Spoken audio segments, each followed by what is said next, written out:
This is Kirsten from JK Fiber Arts.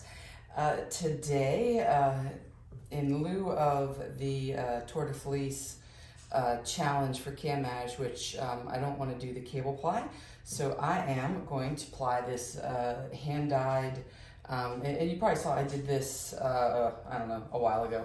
I'm pretty slow at getting to things, but this is the alpaca with the bleached Tussah silk. I've got 6 ounces of it. I did it in the low immersion dye. And I overdyed it, so it was brown and white, and I went ahead and added in the beautiful teal, kind of peacocky blue color here. I think I'm just going to divide it in half. And I think right about here is the middle, so I'm just going to break that. Oh, look how pretty that is. I love these colors. I just wanted to show you guys this in daylight.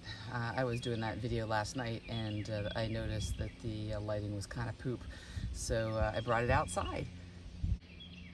All right, let's get this on the wheel. This single is turning out so nice. I started spinning it last night and I didn't video it because the lighting was not awesome. In the evening, I think that my lighting is kind of yellow. So now I am in the afternoon. I've got some nice light coming in, natural light. You can really see, look at the sheen on here. It's so nice. I'm very excited. And the other thing that I did was I made my little plyback test. I actually think this is a little thicker than I want. I want to do a sport weight yarn, and this was around a 30, so I think that I really want it to be more of a 32. It's close though to the sport weight, but it's more probably a DK weight. So I want it to be just a tiny bit thinner. I have I'm spinning this on my EEW6, so my eel wheel 6, and I have the speed, so I'm Z-plying, or Z twist direction, and I have my speed on just shy of the number 3, which would be the straight up and down position. And this has been spinning like absolute butter. It is so lovely. I'm really, really pleased. I had, moments where I was like, oh, I hope I didn't felt anything. And when you saw me opening the braid up, it was a little compacted, but it floofed right up. And this has just been so wonderfully soft and smooth. And I could probably turn up my draw and turn up the spin and go a lot faster, but I'm just really enjoying the actual spin itself. It's just so lovely through my fingers. So here is a little plyback test here. And so I got a little bit thinner than a 32 at the bottom, and then at the top is more like what I'm looking for. So I'm going to try to be a little bit more consistent with this. And I am going to turn up my draw just a touch, because I don't want to have a lot of twist in my single here.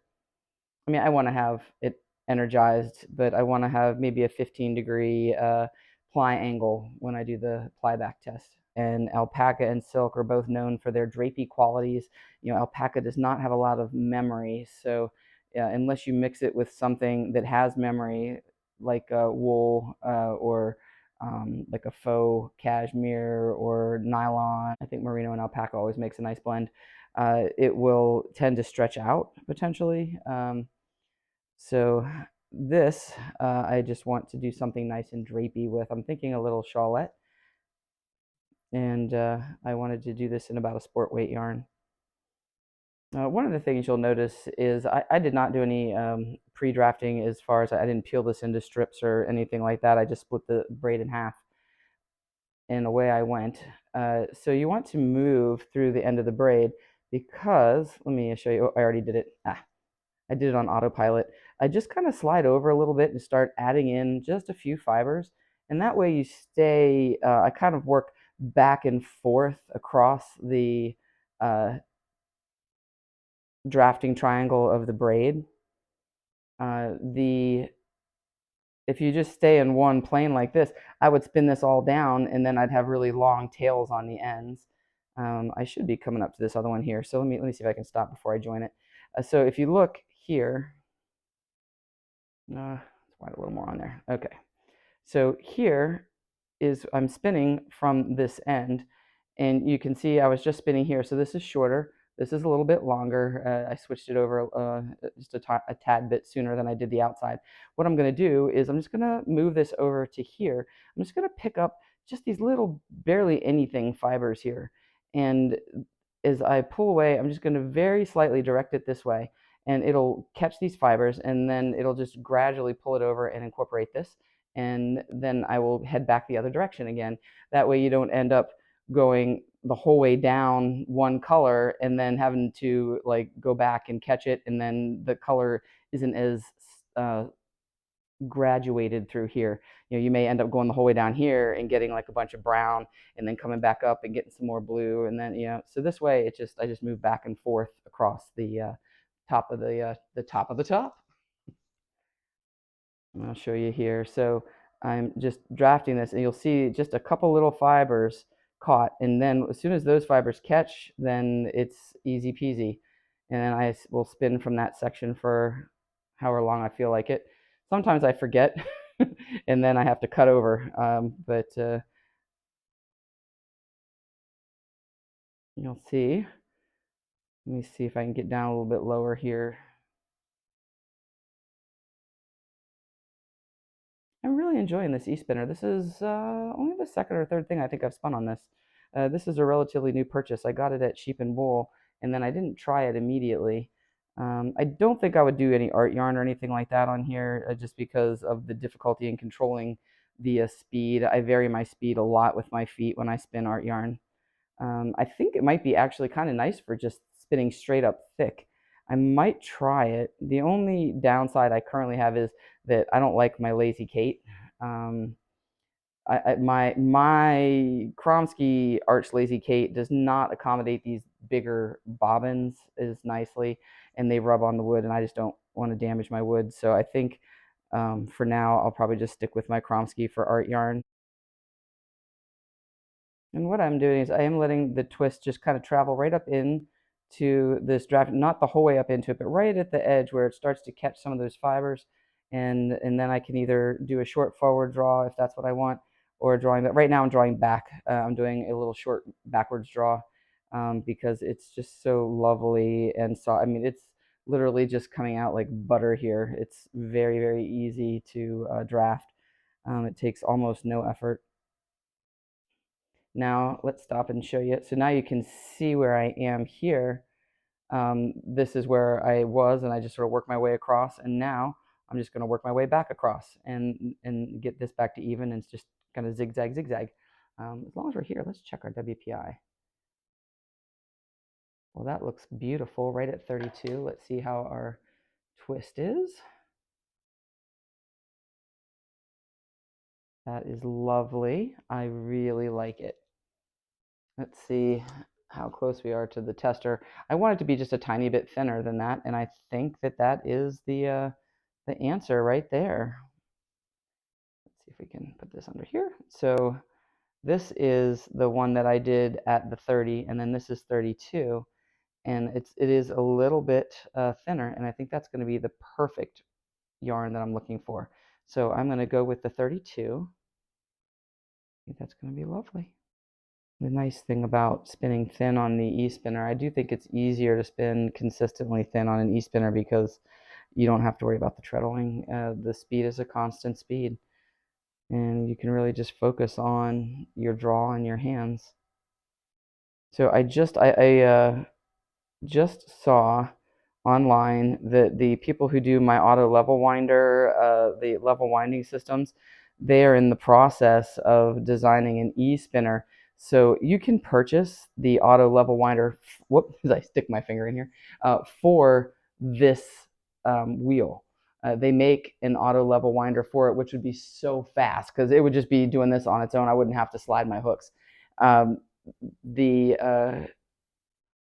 auto level winder costs almost as much as the e-spinner because the flyer is the biggest part of this other than the motor. So I have been reluctant to pull the trigger on that, but they are making their own, and their flyer is their auto level winder.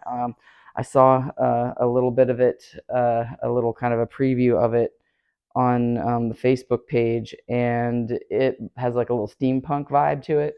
It looks really cool. I'm very intrigued.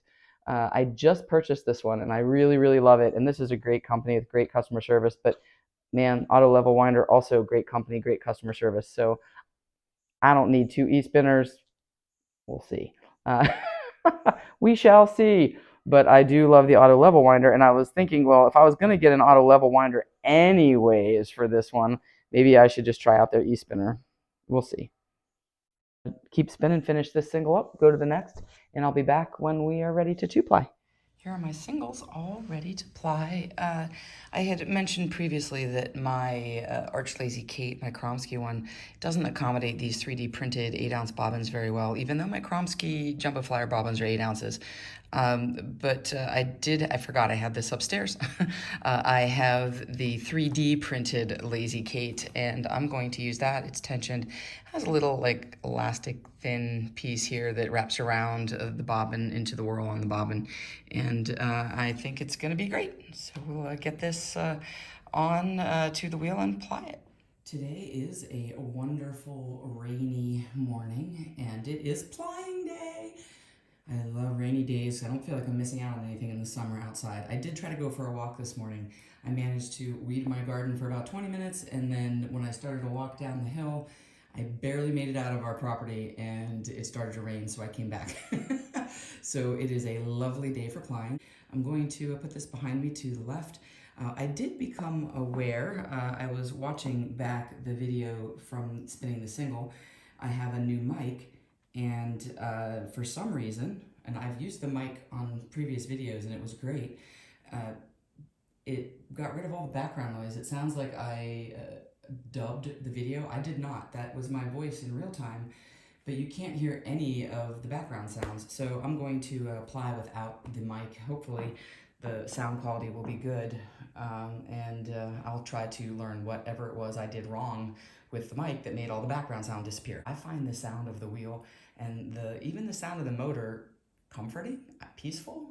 It's some sort of meditative component. So seeing it without the sound I thought was weird. So I apologize for that, but we'll have sound for this one.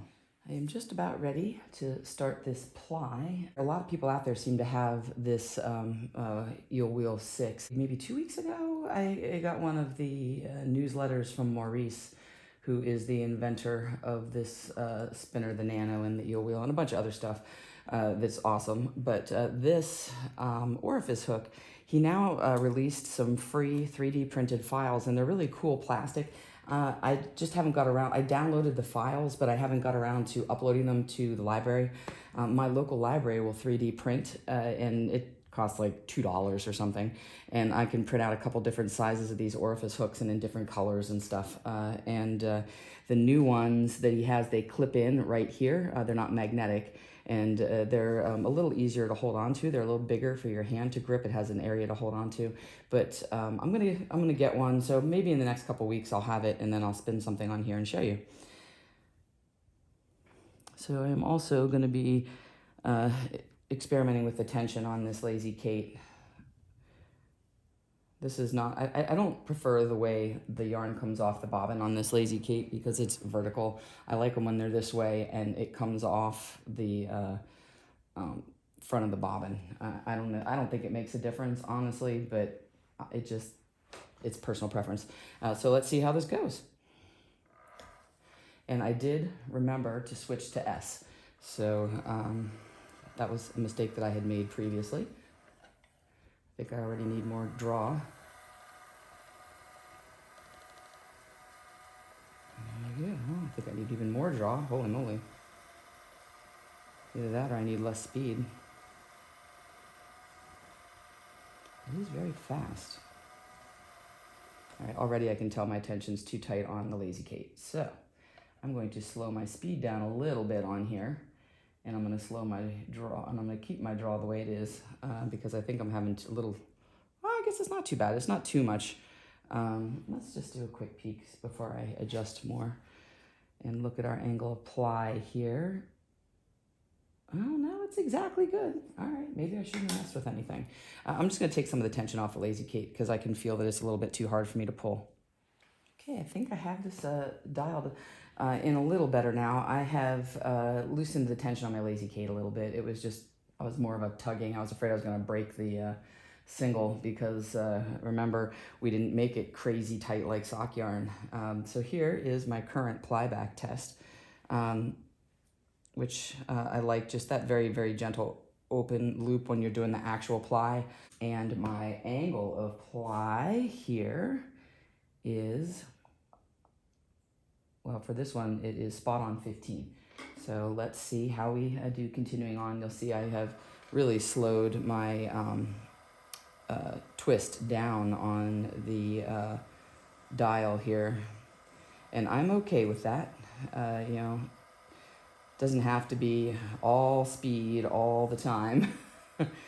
So one thing that I could do is I could turn up the speed and I could turn up the tension on the Scotch tension, and that would also work. And it would just, I think, be more of a tug of war. So I'm happy to do it like this. It's going to give me my nice ply. I'm very, very pleased with the way this looks. I have nice control over it. Also keeping in mind that I am not a regular on the e-spinner. I am more of a non-electronic spinning kind of person, but I think that this has been wonderful for the Tour de Fleece. It's actually allowed me to do more. Last year during the Tour de Fleece, I had some wicked tendinitis because of my left ankle from treadling, boom, boom, boom, you know, and I do tend to treadle kind of fast. And this year, I've been very careful to, when I treadle, whoops, I lift my knee up and push down with my foot, not just moving my ankle. Oh, which reminds me, I wanted to talk about overuse injuries. So my daytime job, I am a orthopedic surgery physician assistant in sports medicine. So I am very aware of overuse injuries, and I do my best to avoid them. One thing is I like to get up frequently. I try not to sit any longer than an hour, and I get up and move around, you know, walk, do some household chores, you know, go weed the garden. The other thing is stretching. I have had overuse injuries throughout my life. I go to the gym a lot. You wouldn't guess it by looking at me, but I'm a power lifter, and I have had some elbow issues and tendonitis and stuff from lifting heavy. And I'll show you here the exercises that have really made the biggest difference for me with my elbow. So it's called tennis elbow is the layman's term, or lateral epicondylitis. And you can get that on either the inside or the outside of your elbow. I've had it on both sides of both elbows many, many times.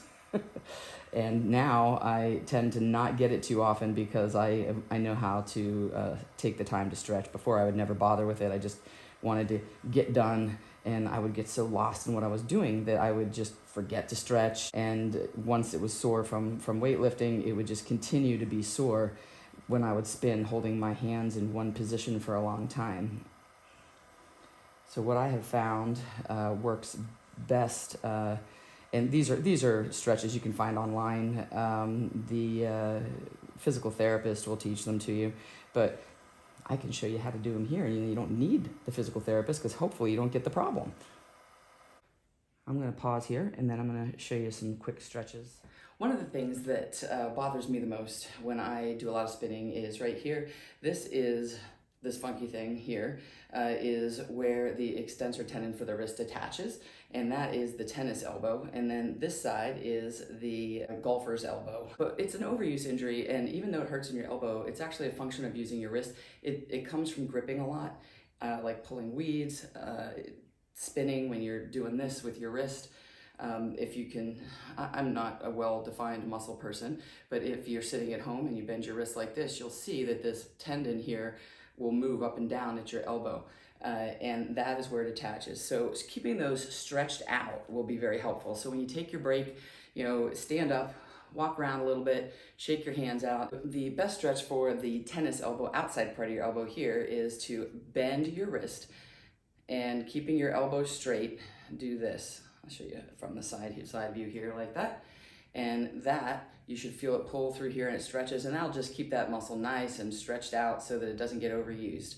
And then the opposite direction, going this way, is going to stretch all of this through here. And those are my two favorite stretches. The other one that I like to do for my fingers, you put your hand down on a flat surface, and you're not like pushing like with all your weight, but just a little bit of resistance there, and then you're gonna lift your thumb up and stretch it like that. You can also stretch it back this way a little bit, and if you do it up towards the ceiling like this, that will actually stretch through here, and it opens up the carpal tunnel a little bit, so that if you have some carpal tunnel issues, it will help to stretch that out too. So that's another one of my favorites. And then of course I just do my fingers back like this, and my fingers, not necessarily my wrist, but my fingers down like that. And then you are ready to sit down and spin some more. Let's get back to plying. I'm very excited about this yarn. So I'm going to continue to ply this. And you can hear, hopefully you're hearing the motor now. I'm not using my mic. So I'm hopeful that the sound for the motor isn't too loud. I think it's actually a very quiet e-spinner.